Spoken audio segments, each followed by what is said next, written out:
Perkenalkan, nama saya Fidelio Kemal Syaroni dengan NIM 642308880. Di sini saya akan menjelaskan mengenai tugas studi kasus yang diberikan oleh Ibu Irwan Raharja.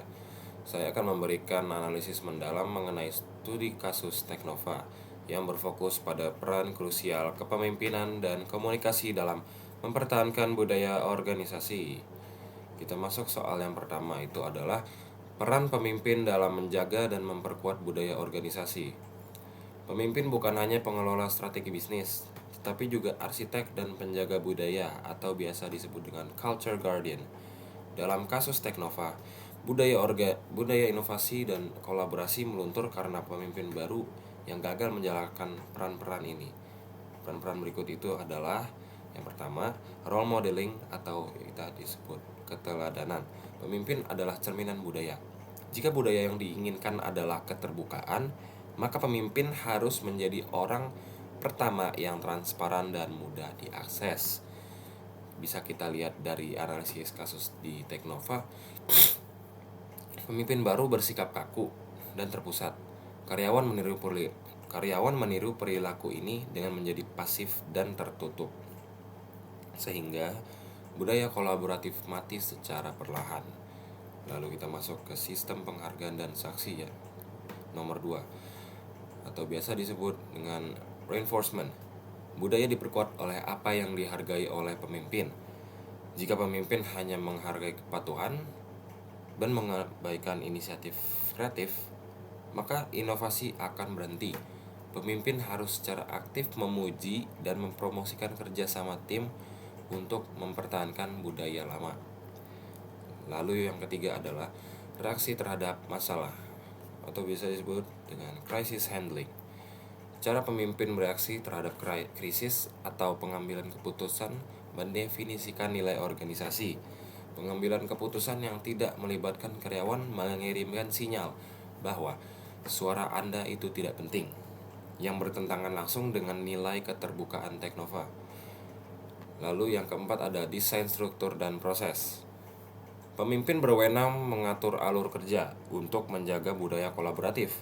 Pemimpin seharusnya menciptakan struktur yang lintas fungsi, atau biasa disebut dengan cross-functional, bukan struktur hierarkis kaku yang membatasi interaksi antar tim. Lalu kita masuk ke soal nomor 2 dari studi kasus ini, yaitu hubungan komunikasi efektif dengan keberhasilan mempertahankan budaya. Komunikasi adalah darah yang mengalirkan oksigen ke seluruh tubuh organisasi. Tanpa komunikasi yang efektif, budaya organisasi hanyalah slogan tanpa makna.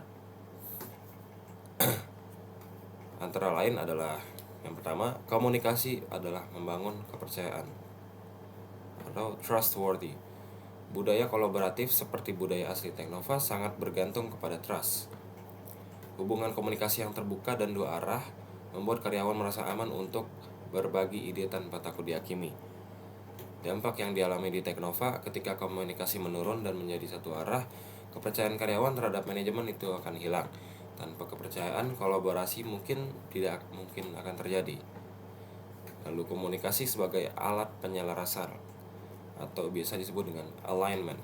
Komunikasi efektif memastikan setiap anggota tim memahami visi, misi, dan nilai organisasi. Hubungan pemimpin menggunakan komunikasi atau bisa disebut feedback untuk terus mengingatkan mengapa kita ada di sini dan bagaimana kita bekerja.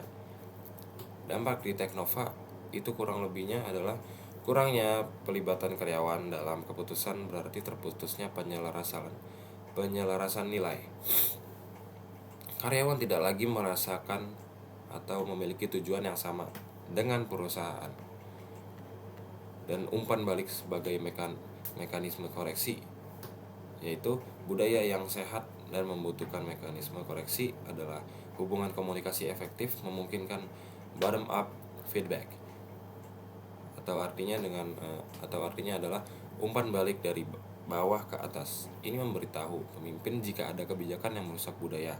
Dampak yang di Teknova adalah karena gaya pemimpin yang terpusat di Teknova, saluran umpan balik tersumbat. Pemimpin mungkin tidak sadar bahwa gaya kepemimpinannya sedang menghancurkan budaya inovasi sampai semuanya terlambat. Titik. Mungkin sekian yang bisa saya sampaikan, kurang lebihnya mohon maaf. Terima kasih sudah mendengarkan dan menonton. Wassalamualaikum warahmatullahi wabarakatuh. Selamat siang.